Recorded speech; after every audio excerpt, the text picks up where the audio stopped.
second. Any discussion? Being none, all those in favor say aye. All opposed? Passes. We have several citizens' input tonight. In lieu of that, if the topic is not about what's on the agenda, we're not going to hear it tonight. It has to be with the item on the agenda. And I ask that we all be respectful of one another tonight. If there's going to be any applause or affirmation to the person that's speaking, before the person is speaking, please hold that to the end of the citizens' input. We want to respect one another. We want to discuss the decision and the topic that's on the agenda, and we want to keep it focused on that. If you can't do that, you will be asked to leave the courtroom. If you refuse to leave the courtroom, you will be escorted from the courtroom. I don't think we're going to have to go there, and definitely don't want to. We want to do this the right way, but we're going to be respectful and cordial with one another while we do it. Okay? And also, there has been a new law, to my understanding, passed in the state of Tennessee, that we normally give 3 minutes to each person that has citizens input. We have probably 20 on the list tonight. So we can either keep it at 3, but if the person in front of you, when you're called, has already stated what you want to talk about, and it's the exact same thing, you just hold your peace. We can strike it to a minute and go through each one of them. What would the pleasure of the board be in moving forward with that? We want to leave it at 3 and let people step back if it's already been discussed, or do we want to? Okay. Yeah. Keep it at 3. Yeah. Okay. If we're in agreement on that, we don't have to do a motion. Is everybody in agreement? Okay. So, first on the list tonight to speak is Mr. David Seals. Is David with us? Right here. David, if you would come to the podium.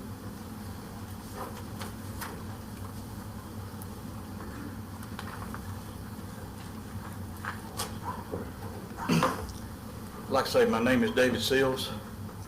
I live in 2327 Natchez Ferry Road. I also have property on 1866 London Road, right across where they want to build some buildings, I guess, for some people. My biggest concern is I grew up in the community that I am. I went off to the military for almost 30 years. I've come back to the community. My thing is, I hate it if we allow a company to come in and build what they're wanting to build in our neck of the woods. I think if we open that door and you take people like Mr. Dale, I think the one that's building the Smoky Stadium down in Knoxville, it just seems like you got people like that who can throw money to nonprofit people, to nonprofit companies, and allow them to come and take over small communities. Is because they don't want that type of stuff in their community no more, because they have the money to back it. They're trying to push it onto us. And my concern is that part of the neck of the woods is a dead-end street, and I don't believe they have the water rights. The main pipe is going to be coming in, probably have to be replaced. More electricity is going to be coming through there. And I'm afraid if that happens, then the county has to I guess, suck it up and take the money. They have to come out of our budget. And if you guys don't have the budget, then all of a sudden our property tax is going to raise and everything else. That's what I'm concerned about, because a lot of times when something comes in, when the county can't afford it, stuff gets raised to the people who probably make under $50,000 a year that on the set budget, for companies who can got money, got donation, go through it. And I would kind of like these nonprofit companies, I wish they would have to show who is donating that kind of money so they can purchase this type of land and everything. Myself, you take an industrial park, I believe that'd be a better place for companies like Carms and all these other people to make these facilities. They said they want to rehab people, get them into workplace. If they're at one of those, what better place to have it is those buildings. They hire people every day. And then that way, when the work is over, at nighttime, all you have is buildings and not homes where elderly and senior citizens are supposed to be. I know sometimes they want to preach the church or put God in consideration, but I know for a fact I can't, but God always said he has a special place in his heart for widows and children. You damage them, you'd be better off tying a rock under your neck and going into the deepest part of the ocean. And I appreciate your time. Okay, thank you, Dave.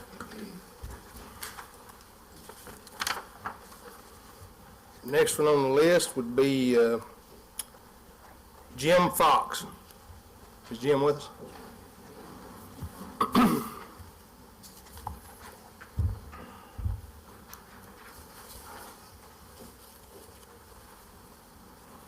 Hi, good evening, folks.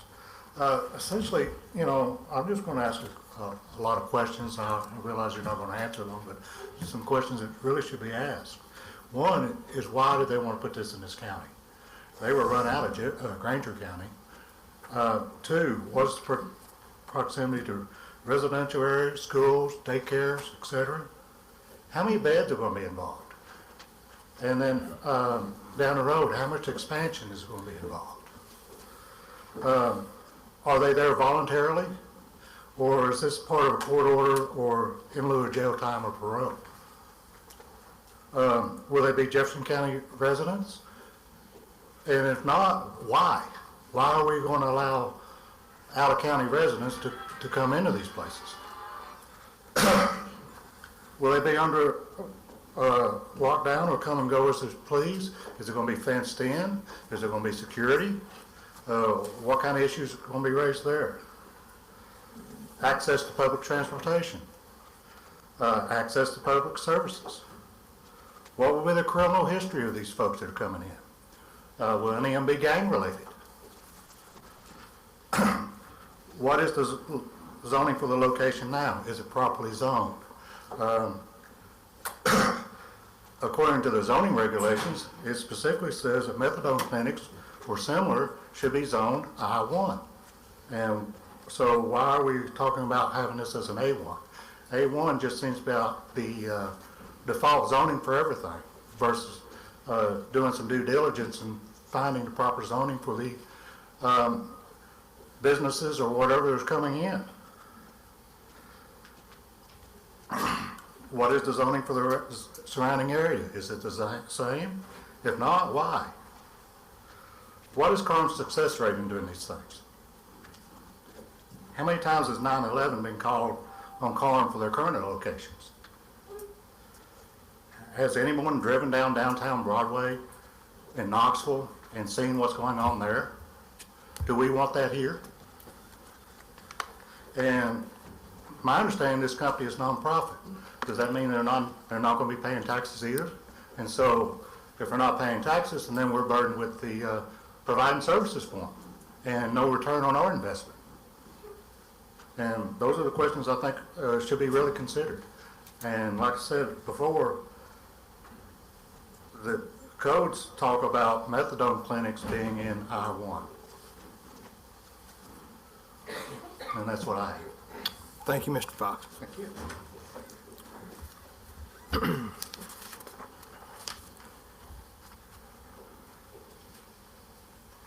Next on the list would be Miss Michelle Wright. White? Light. Okay, Light. Thank you.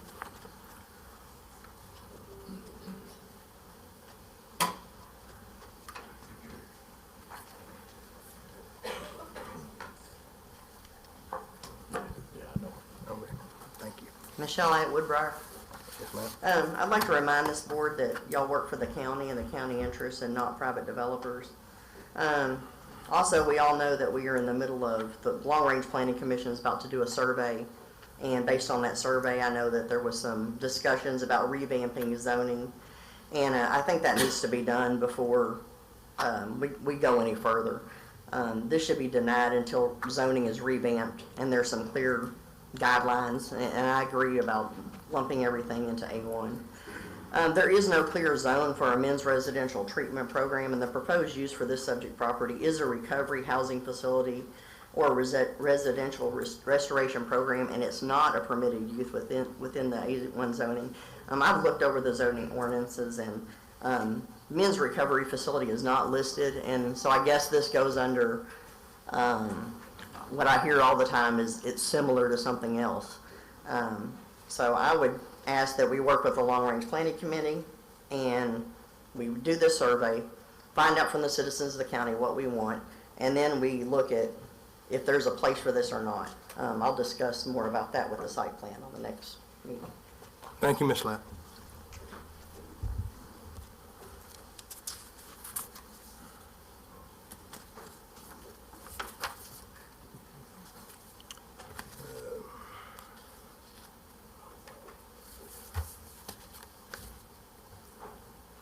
Next will be Mr. John Gwynn.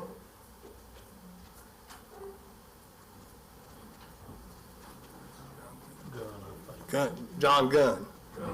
Okay. Excuse my poor writing, I guess. Quite all right. I guess I've got a couple of questions for you folks on this thing, because the description of this program is that it's a restoration program, and based upon what the folks from CALM said last time, these are people who have finished their sort of addiction treatment, and then this is kind of a halfway house where they get in working on the farm to get back into society as regular citizens. The only issue I have with it, or several issues, but the one main issue is it sounds to me like a healthcare program, and I'm wondering if A1 allows for healthcare programs. I'm sure you can point out to me that maybe Tenova was built on a farm there at the corner, but it seems to me this should be being looked at as a healthcare program as opposed to multifamily housing, which I think was the methodology they were trying to use before. Thank you. Thank you, Mr. Gunn.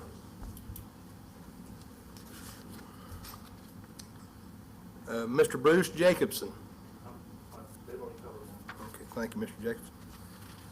Mr. Donald McGee.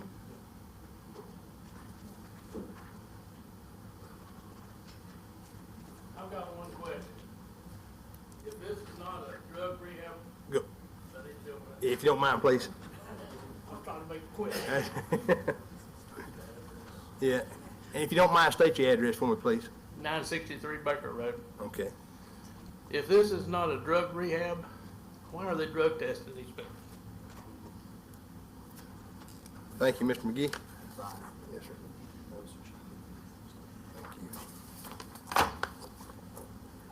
Thank you.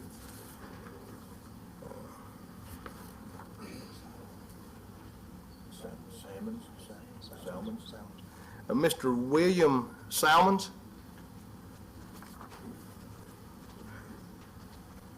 And state your address if you don't mind, please. Yes, sir.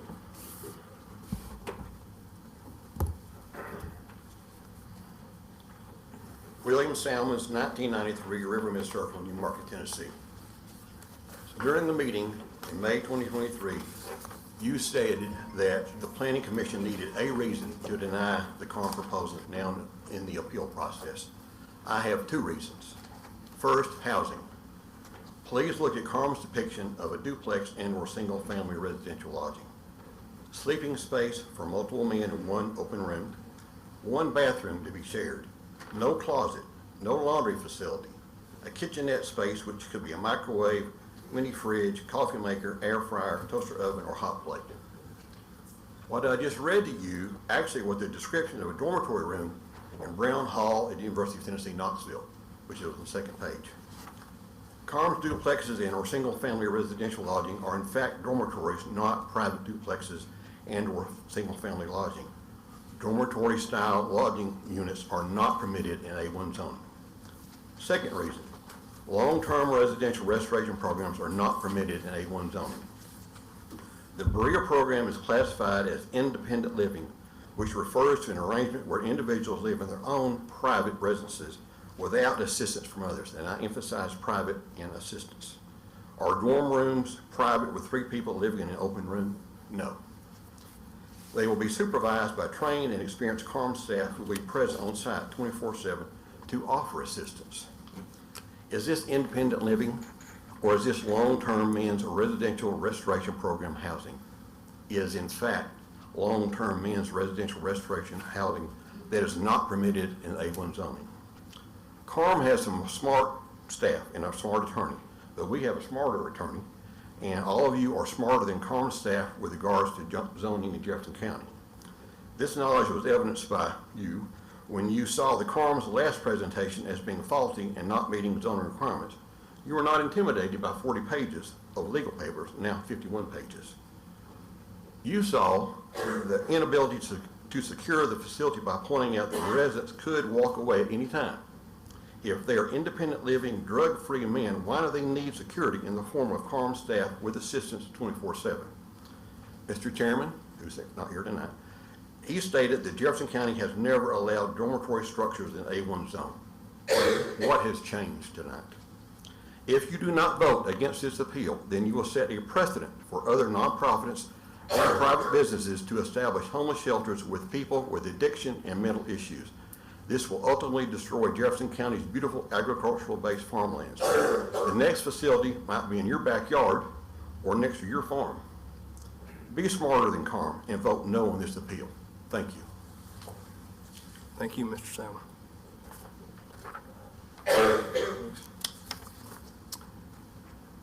Next on the list is Mrs. Barbara Shelton.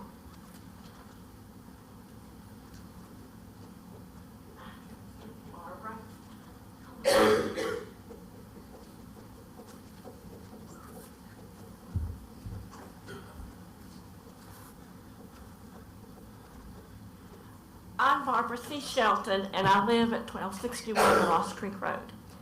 Jefferson County does not need another substance abuse rehabilitation facility such as CARM.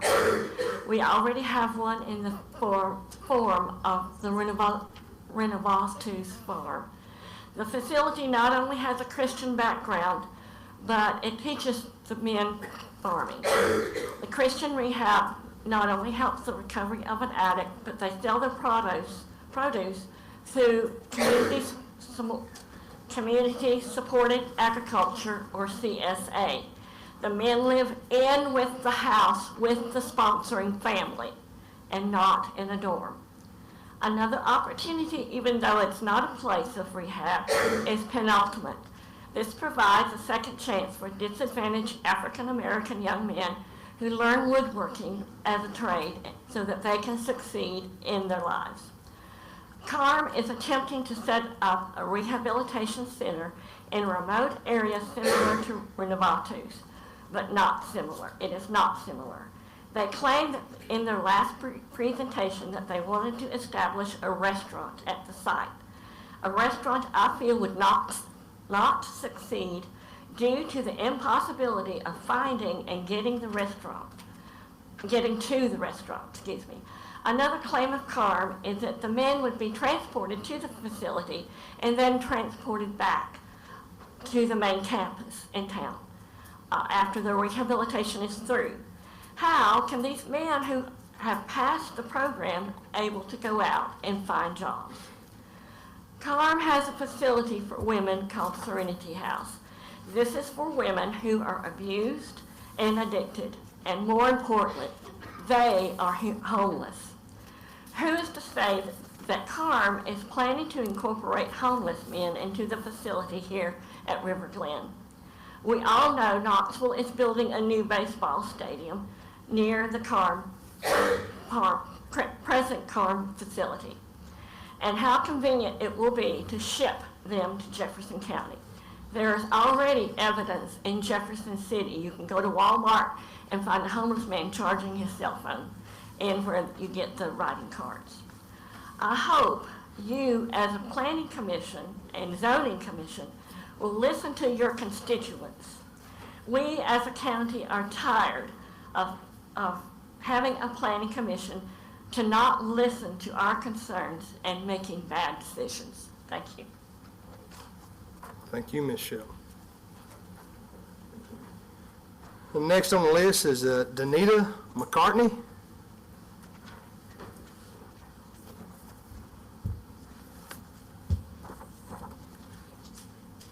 citizens. No, she is not. No. We're going to hold this just to citizens of the county tonight. I do apologize. Thank you. Unless you're representing someone. So, I'm going to pass that one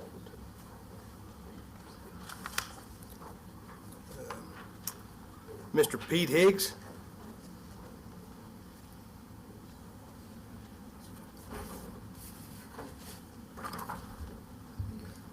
I'm Pete Higgs. I live at 583 Cannon Road in Jefferson City. The first thing I like to do is to thank the planning committee for all the hard work that you do to really just improve Jefferson County.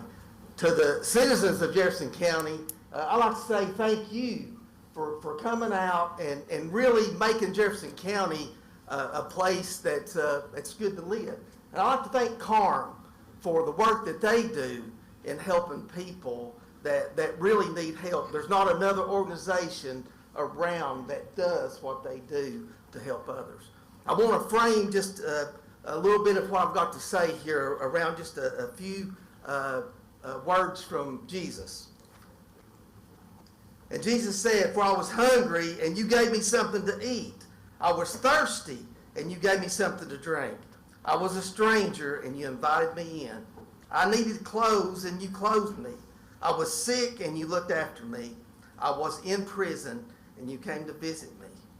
Then the righteous will say to him, "Lord, when did we see you hungry and feed you, or thirsty and give you something to drink? When did we see you a stranger and invite you in, or needing clothes and clothe you? When did we see you sick or in prison and go visit you?" The king will reply, "I tell you the truth. Whatever you did for one of the least of these brothers of mine, you did for me." I had several years of substance abuse. I have family, okay? My sons struggle with substance abuse. And after going through a process of finding my freedom, finding help, you know, I was able to help my sons. And then we began a process of helping other people. And for 10 years, we have opened our home to people that really wanted to get well, that people wanted help. We've also used farming, okay? Farming, many of y'all are in here are farmers, right? And we've used farming, and there's not a better way to help people than farming. It teaches them so many life lessons. The two things that I want us to remember about what I just said here, okay, is the first thing that Jesus said, that whoever helped those that needed help, that is near and dear to the heart of God. And the second thing that he said, he called them brothers. Okay, he said these brothers, the least of these brothers of mine. It's not those people. They're our people. They're our brothers, they're our sisters, they're our aunts, our uncles, our cousins, our grandchildren, our grandparents. They're people. Thank you. Thank you, Mr. Higgs.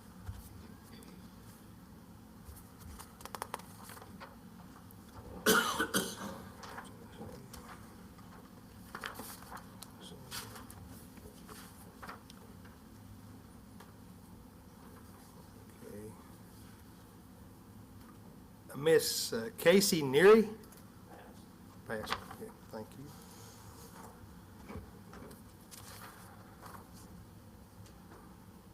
you. David Delzer. Yeah, my stuff has already been covered also. Thank you, Mr. Delzer. Thank you.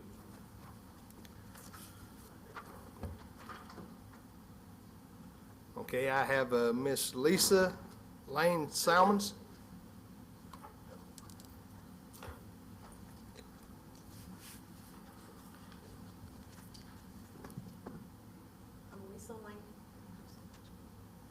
I'm Lisa Lane Salmons, 1993 River Mist Circle.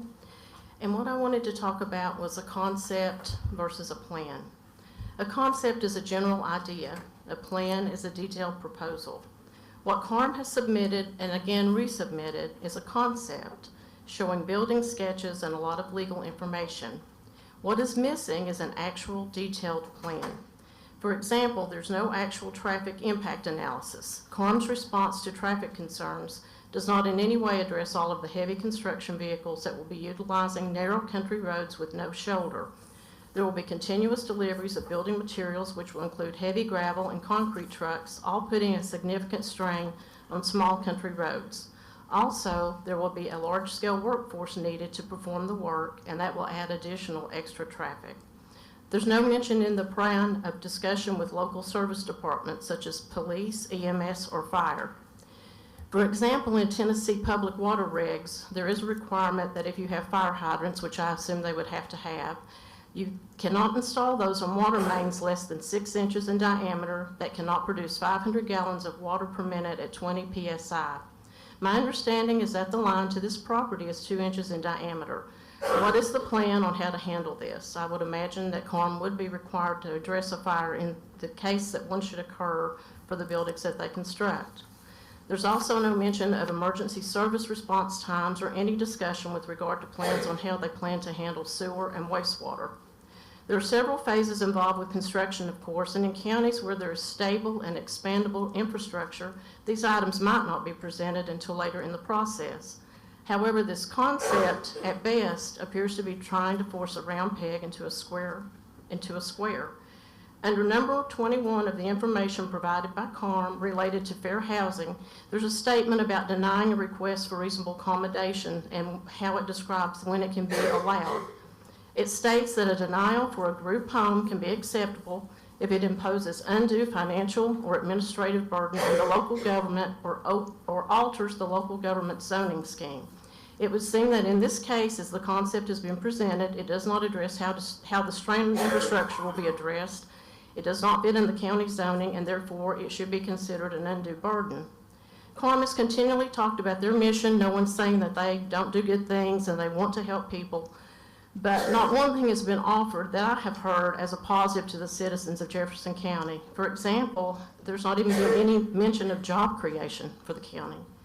Perhaps even more surprising is that CARM leaders seem to have no care or real compassion with regards to the people who live in this county. They've totally dismissed the community's concerns that the facility that they want to construct does not fit Jefferson County community as an agricultural community.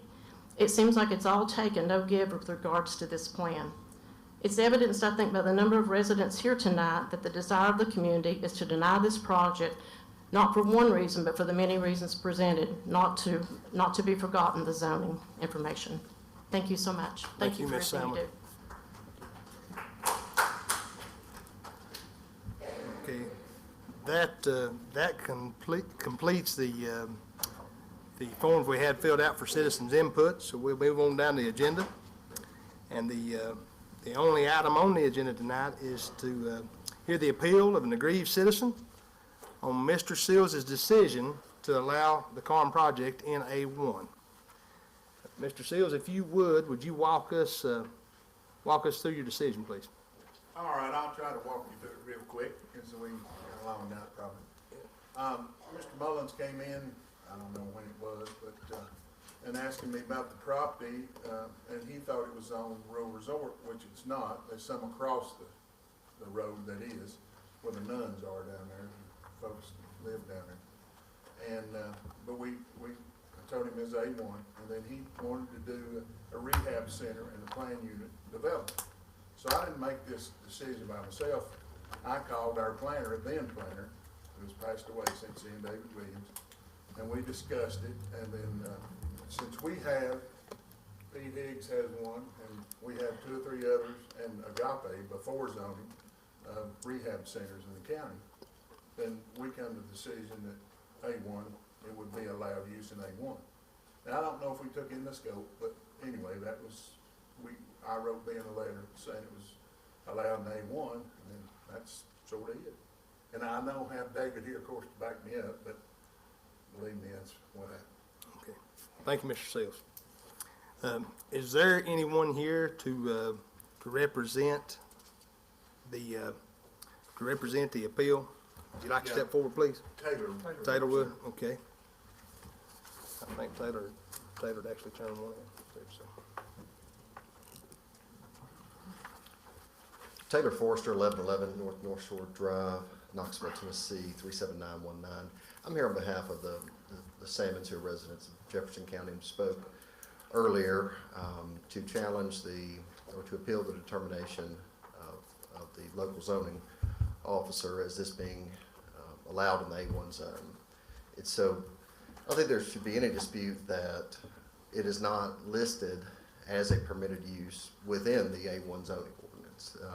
There are enumerated items or uses that are set forth therein, and drug rehab, or whether it's recovery housing, independent living facility, that is not a listed permitted use. So then the analysis is, as the BZA has authority to consider similar uses and find potentially similar uses to those enumerated permitted uses in the A1 zone, and make a determination on that.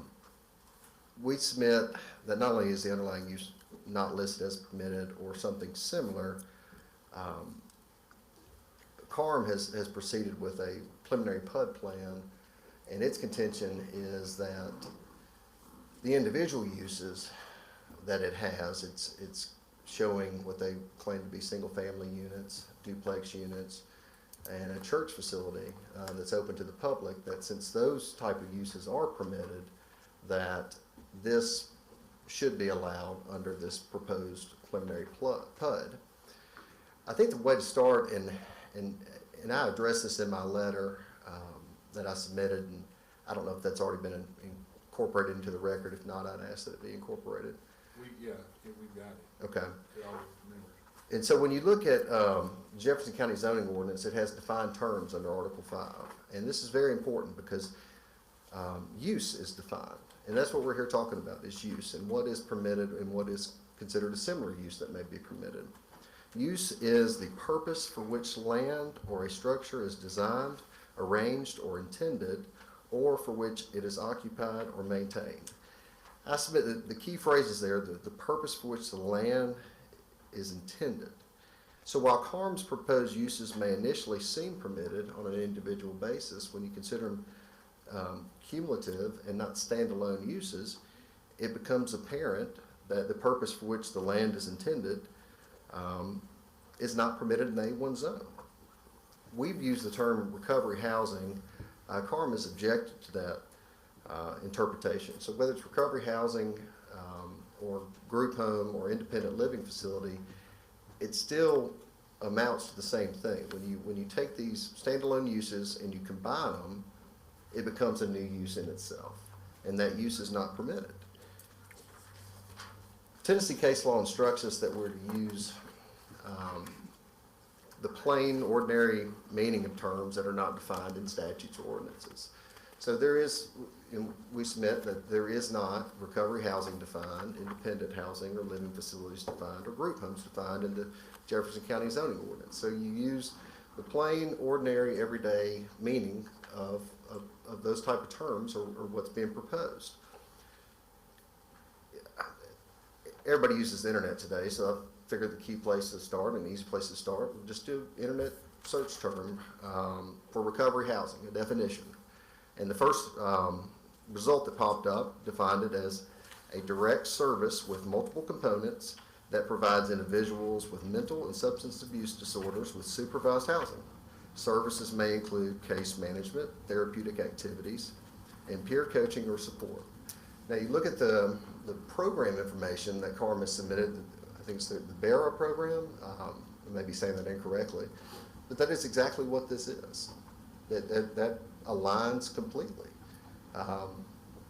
Yet these people may not be under any kind of detox or undergoing any kind of active type drug or mental health treatment, but recovery has many different phases, and when you apply that definition to as they describe the BERA program, this seems completely on point in what's proposed under their preliminary PUD plan under the BERA program.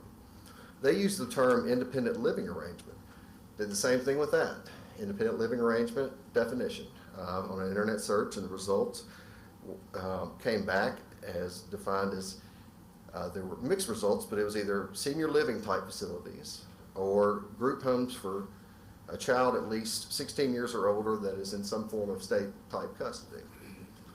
As further evidence that the actual intended use under the preliminary PUD plan is not being permitted is in the packet they included. They show as item C, future lodging and retreat facility. Now they're asking that not be approved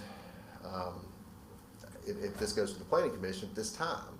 But I think that's key here is because it's indicative of what they will be doing here or hope to be doing here. And it's not one of the listed, enumerated, permitted uses under the A1 zone or anything similar to that. Again, it's like taking ingredients on a recipe. You know, those things are standalone, but when you put them all together, they make something hopefully special. You know, but at the end of the day, that's a new product that you end up with. And that product is not a similar use to what's listed here and shouldn't be allowed in the A1 zone. And we ask that you find the appeal well taken and overturn the initial decision. Thank you. Thank you, Mr. Forster. Wait one second. Does everyone understand where we're at with this right now? Does anybody have any questions for him? Good. Thank you very much, sir. Is there anyone else involved in this decision that would like to speak tonight? Mr. Mullins?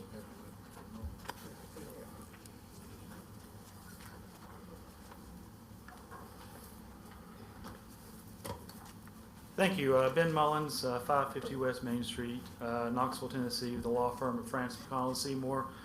I'm here representing Knox Area Rescue Ministries. As we've talked about, Knox Area Rescue Ministries is a Christian nonprofit with their primary ministry being serving homeless, underserved populations, helping them restore their lives both in this world and through Christ. And I appreciate there's some recognition that no one questions the religious intent behind CARM and what they're trying to do here. And I think that is very important to understand that this is a sincerely held religious belief from CARM, and they are trying to move forward with this development with that intent in mind. Now, I want to talk, this here is about the use, and specifically challenge the interpretation that Mr. Seals gave me early on, I guess in February, I believe, is when I came by, or somewhere there. When I came and spoke to Mr. Seals, you know, I understood, having done this for a few years, that this would be a controversial project. So I'm not surprised by the number of neighbors here who have concerns and are opposed to it. So I wanted to understand, okay, Mr. Seals, what can we do here? And we talked about this program, and the program that we talked about isn't really much different than what we're saying now. And Mr. Seals, please correct me if I'm wrong. We talked about, I do think we talked about trying to do it for about 40 gentlemen on about 185 acres. We did talk about the Renovates program with Mr. Higgs being inspiration for that, being a way that we can use agriculture and farming along with Christian teaching as a way of helping these individuals go from a place in their life where they have, you know, they've been, you know, they've suffered from drug, alcohol issues, they've suffered from mental illness, they have gotten treatment, they have gotten to a point where they can function in society, but they need a little help. And this is that stepping stone to give them a little help and to get them out of an area, out of an environment that they're used to and into something different. And Mr. Higgs's program and what he told you today is exhibit number 1 as to how successful that can be. But we need more of it. And it's not just for Knox County, it's not just for the city of Knoxville, it's the Knox area. And it's not limited to just individuals from Knoxville. It is anybody who needs help that wants to volunteer in this program. It is a voluntary program. Mr. Seals came by, he called me and said, Ben, I talked to Mr. Williams. Everything that you're doing is a permitted use. The PUD allows you to do more than one permitted use on the same property. So if you do this under a PUD, it's our opinion, it's allowed. And I said, well, you put that in writing because I know somebody's going to be questioning me about that later, and he did, and I appreciate that. So that's why we're here today. That is his opinion. That was Mr. Williams' opinion. We are not a healthcare facility. We're not providing healthcare. We don't have to get a certificate of need. We don't have to have a state license for what we're doing. We're not a drug treatment facility. Somebody mentioned methadone clinic. We're not providing any drug treatment here. We're not providing medicine. We are providing a place to stay, a place to work, and a place to worship. Those three things are the heart of this ministry, the heart of this proposed use. And those three things are specifically allowed in the zoning ordinance. 9.3A.1.2 is agricultural. We wanted this property because it was an agricultural property, because we could farm it, because there are already equestrian events that we could use as part of our training, a part of our teaching, part of our restoration for these men. And agriculture is a specific permitted use in the A1 zone. Residential, 9.3.A.1 is allowed. Residential is allowed for single-family units and duplex units. That is allowed. And I want to come back and talk about that in a second, because there's some definitions not only in the zoning ordinance but in state law that we have to consider with regard to single-family residential that we need to understand. And then the only difference between this preliminary PUD plan that we've put forward and the one that we moved forward last time is we have taken off the cafeteria and the multi-use, and we put a church. And we knew we were going to do that. We wanted to do that last time, but we missed the deadline. And we talked about it the last time about putting a church there. The type of counseling, the type of ministry, the type of things that we're going to be doing for those men on this property is something that is done in every church in this county to one degree or another. And it's allowed. It's a specific allowed use. Now, I want to talk about the definition of single-family residential, because there's been some dwelling units defined in your zoning ordinance, and this was the reason why we came back, is because at the Planning Commission, you pointed out, hey, a dwelling unit has to be allowed for sleeping and cooking, food preparation. That is the definition of a dwelling unit under your zoning ordinance. And you pointed out, there's no place for them to prepare food. They're sleeping, but they're not preparing food. That's closer to a dormitory, and dormitories aren't allowed. That was the reason. I got the whole thing transcribed. I went back and read it. That was the reason why the Planning Commission denied the last use. So this preliminary plan we have redesigned. It's not 40 units. We shrunk there's 12 duplexes, 3 beds each for 36 individuals, and there's 5 detached dwelling units, 2 beds each, and then there's 1 for the staff that's going to stay on site. So we're looking at 36 individuals in the duplexes and another 10 that could be used either for guests or for additional individuals. And they all have kitchenettes. Now, I heard some people complain a kitchenette isn't a kitchen. Zoning ordinance doesn't distinguish between a kitchenette or a kitchen. All it says is you have to have a unit that's allowed for sleeping and food preparation. And that meets the definition of the zoning ordinance. And if it doesn't, I'd like to see where it doesn't, because then we can come back and we can change the plan. That's when on the PUD side of it, we can make revisions that make sure we're speaking to the preliminary concept. That's why it's preliminary. We don't get into all the great detail of things until we know we can do what we're going to do. Then we can come through with a traffic impact analysis and other things with utilities. So we don't want to put the cart before the horse. Now, Mr. Forrester, in his letter, talks about the definition of the zoning ordinance of family and questions and basically opines that we don't meet that definition. He says, a family, according to the zoning ordinance of Article 5, is one or more persons occupying a premise and living together as a single housekeeping unit. He says that that when you look at this, there's the fact that the occupants living therein are not living as a single housekeeping unit, therefore it's not a single family residential unit. And I understand his interpretation of the zoning ordinance. I disagree with it, but if we stop there, we might have some issues. But the point is that state law provides certain protections for certain individuals, certain classes of individuals, like the target population that we have here, individuals who have suffered from mental illness and that's why they're homeless, individuals who have suffered from drug or alcoholism and that's why they were homeless, even though they've gotten help and they're here voluntarily. This is not a commitment. They're not put here to get out of the way. They want to come here to improve. And the state law, Title 13, 24-101, says for the purpose of any zoning law in Tennessee, it includes the zoning laws here, obviously. The classification single-family residence includes any home in which 8 or fewer unrelated persons with disabilities reside, and may include 3 additional persons acting as support staff or guardians who need not be related to each other or to any of the persons with disabilities residing in the home. The statute goes on to say it's the purpose of this part to remove any zoning obstacles which prevent persons with disabilities from living in normal residential surroundings.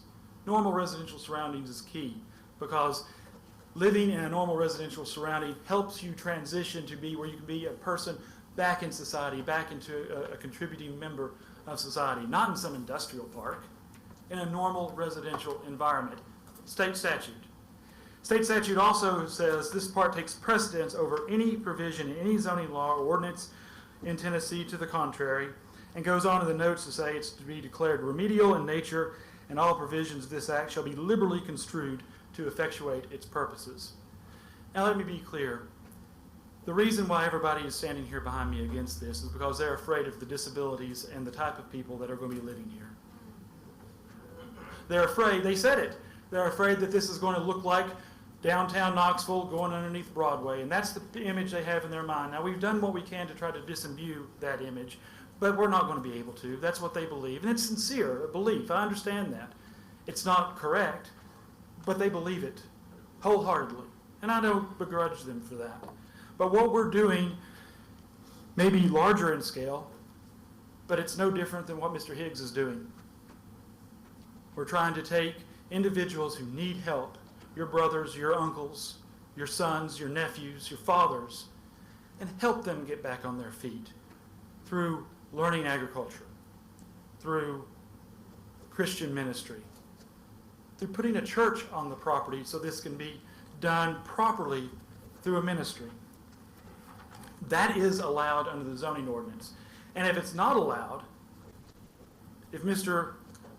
Seals and Mr. Williams' prior opinion is not correct, then what similar use can you consider than 3 permitted uses in a zone combined into one?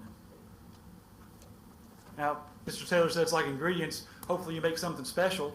We do think we're making something special, and we think something special should be allowed in the agricultural zone because it allows them a chance to learn, to work, and to live in a normal residential setting. So, respectfully disagree with Mr. Forrester's interpretation on this. There are issues with we can talk about with the site plan and how that's changed. That should come up in the preliminary PUD. But one thing I want to close in is going back to where we started from on the sincere religious belief. There's also a state law that says even if a zoning ordinance or a rule of general applicability, if it substantially interferes with the sincere religious motivated belief, that law cannot interfere with someone's right to exercise that belief unless by clear and convincing evidence it's essential to further a compelling government interest and is the least restrictive means of furthering that compelling governmental interest. And when we talk about least restrictive means, we can get into the site plan and ways that we can make sure that this is planned correctly, that's safe for both our residents and for the surrounding properties. That's what we're talking about when you're talking about least restrictive means, is what accommodations can be made, not the use itself. I'd ask that you uphold Mr. Steele's opinion. Yeah. Mr. Mullins? Yes. The board, I had some just quick questions for the board's benefit, since there have been some questions raised. I had some questions. Absolutely. On the vision statement, it indicates that the Berea program is a program for persons suffering from addiction and struggling with mental and physical health issues. Is that right? That's correct. On the website, there was another indication under Learn that indicated that Berea also included anger management and addiction recovery. Is that correct? I'm not familiar with that specific part. That I know what we've put forward as far as people suffering from disability and mental illness. And I just want to be sure, And that's our for the target board's, population. for the board's benefit, on and this Berea program, I assume is the established program that is already in effect, and I assume that the one that's going to be out here is the same program, is that correct? I think there's similarities in it. I don't think it's exactly the same. I mean, because again, the farm concept is something that we were inspired by Renovates and other programs. So I don't think you can say it's apples for apples. I think our target population is people who have suffered from disability and are homeless and now are looking for a way to transition back into society. But as far as the Berea program in general, does it treat anger management and is it classified, or does it classify itself as addiction recovery? Addiction recovery, now I think once you've been addicted to something, you're always in recovery, and I think that's the point of it. We're not actively, providing detoxification or things like that. It's not a health issue. There will be Christian counseling involved and life skills involved to help them overcome that.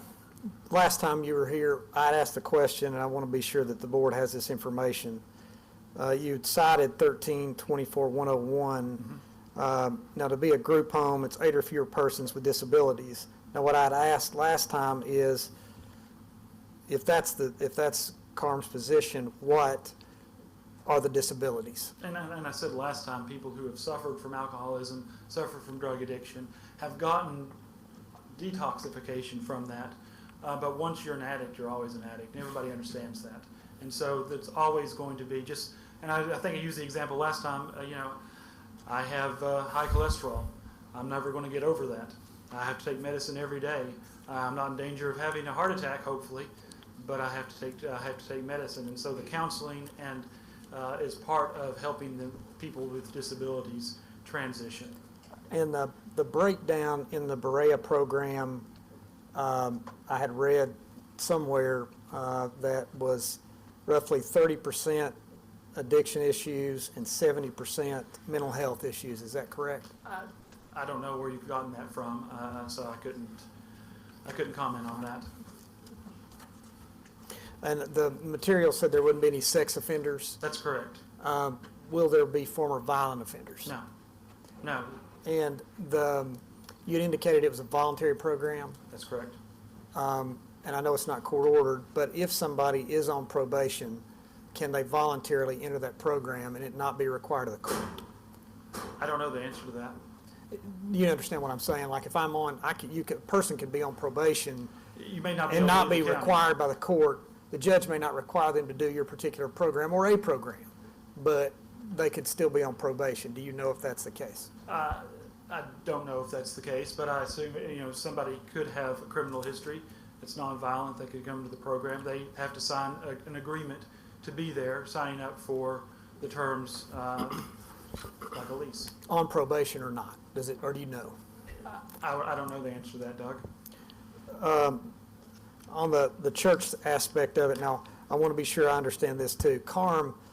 Is CARM a church, or is it just going to have a church on the facility, on the property? CARM is a nonprofit Christian organization. It's not a church, Okay. but we are going to establish a church on the property with an ordained minister that's going to be presiding over the church. And the church, on the initial plan, you indicated to the board, was that added after the fact of the last meeting, or was that on the plan for that meeting? We wanted to add it on the plan for the last meeting, but we missed the deadline. The other thing, on CARM's other properties, does it own properties or in other counties? I know they own one in Knox, or 2 in Knox, is that right? I don't think we own properties in other counties yet, no. Okay. Other than Knox County? Other than Knox County. Okay. And do you know how big those properties are size-wise? In the city of Knoxville, we don't have the type of acreage that's available here, which is one of the reasons we want to have a large pastoral setting to create the environment that we're looking for the ministry that we're providing. And so, real quick, and if you don't know, I understand, do you know how many properties CARM owns in Knox County?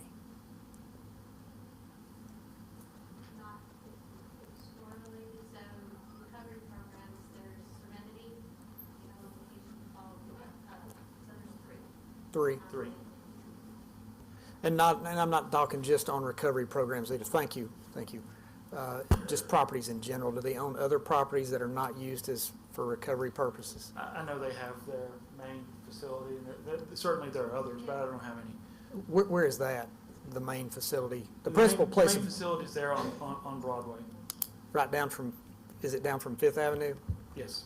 Okay. And is that the principal place of business for CARM currently? That's where their corporate offices are. And just for the record, that was Danina McCarty. She's the CEO of CARM that was speaking to those answers. And that main campus that you have, do you know how big that is, or how many that houses, how many folks that houses? I don't know. There's a temporary homeless shelter at that location, which is not what we're doing here. That's for people who need to come in for one night or whatever for some meals. Breakfast is served, things like that, but it's a completely different type of facility. And has CARM purchased the property yet? It's under contract. Okay, but It's not closed. it's not closed, is that an option issue, or is it something that they're bound to? This is part of our due diligence. Okay, so it's a contingency. That's correct. Okay.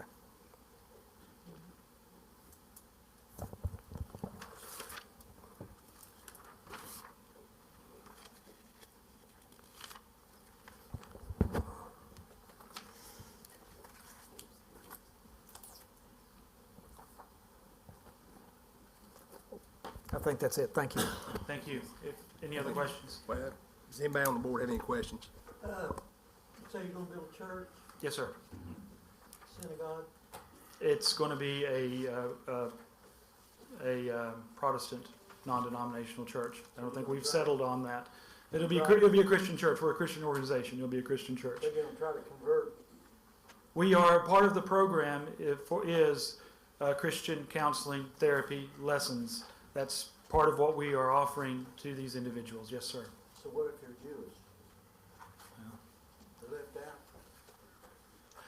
out? They are still welcome to come, but they will get the training that we're providing.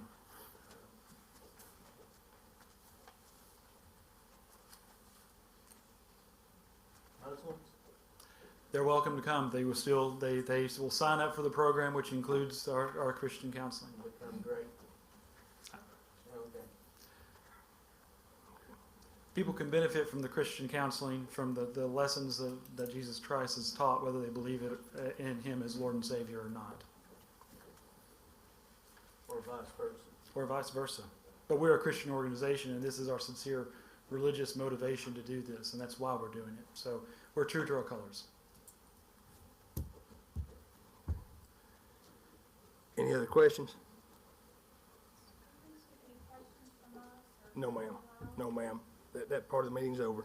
Mr. Mullins, thank you very much. What is the pleasure of the board?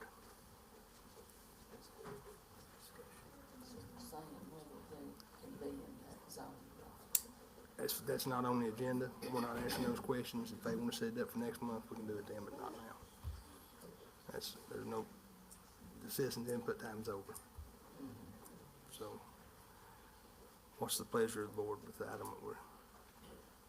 Actually, citizen input ain't much good if you don't let them ask questions back to the people in charge. Oh, that's really good point. Sir, that part and time of the meeting is over. We didn't get to hear him speak, and now we have questions to ask him. There'll probably be another meeting where you'll be able to do that, ma'am. But tonight, that time is over.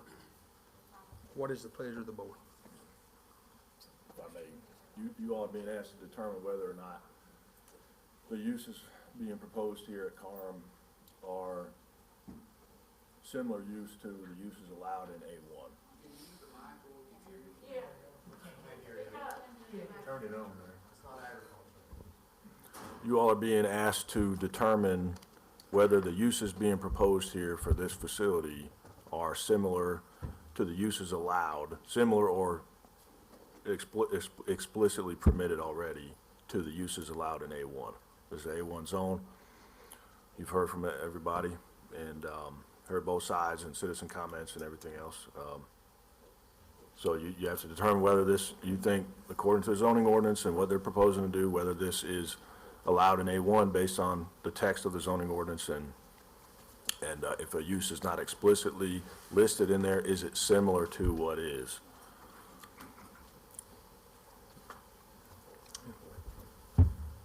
In a form of a motion, Yes.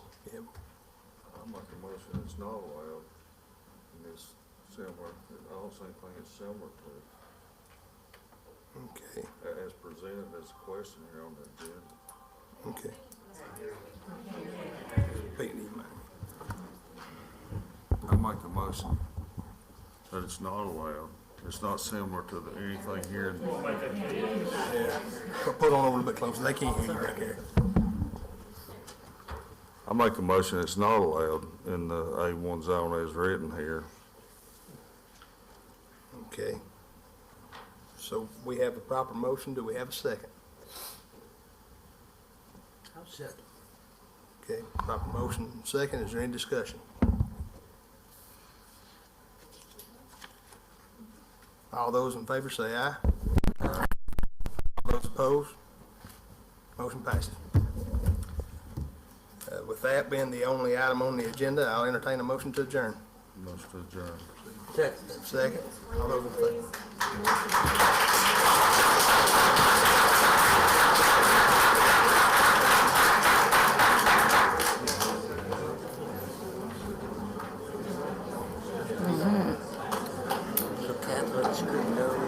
Okay, let's regroup for a minute. I'm gonna give them.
Call to order the meeting of the Jefferson County Planning Commission.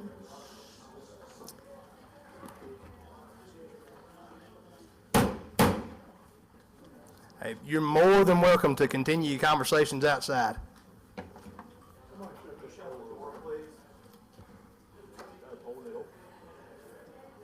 Okay. That's too close. Has everyone reviewed the minutes from last month's meeting? Okay. Second. Second. All those in favor, say aye. Aye. All those opposed likewise.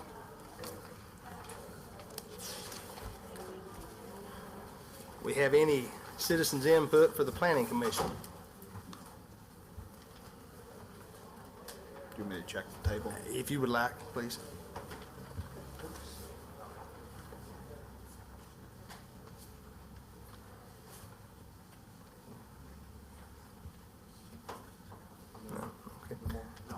Being no citizens' input, we'll move on down the agenda.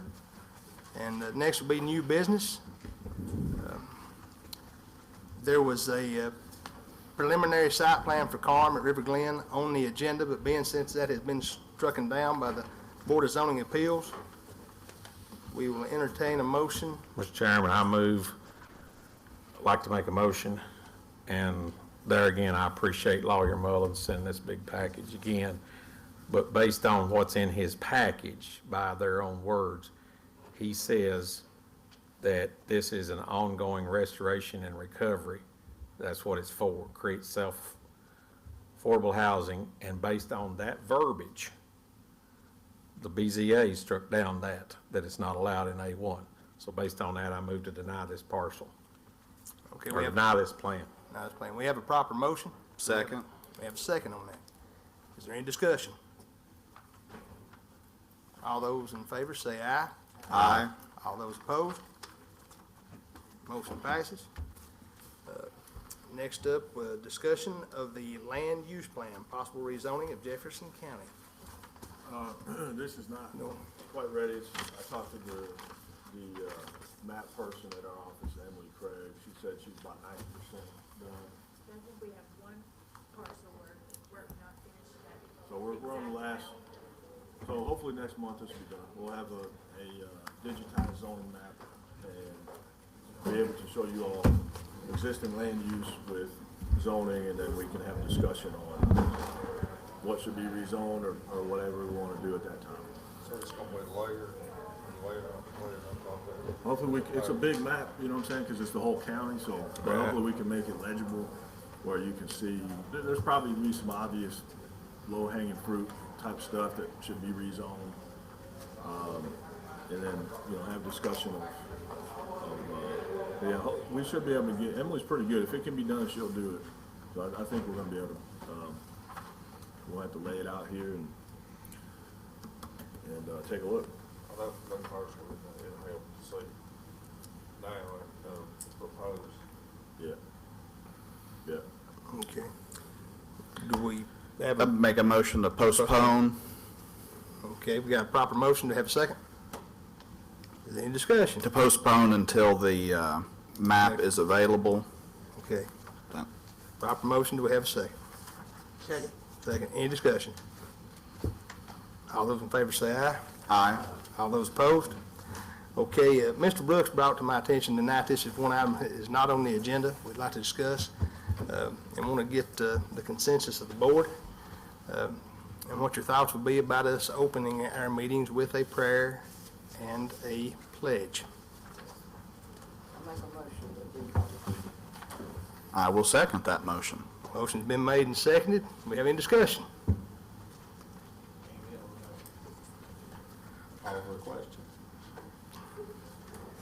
All those in favor, let it be known by saying aye. Aye. All those opposed? Motion passes. With that, I'll entertain a motion to adjourn. Mr. Chairman, I make a motion to adjourn. Proper motion, do we have a second? Second. All those in favor, let me know by saying aye. Aye. Thank you.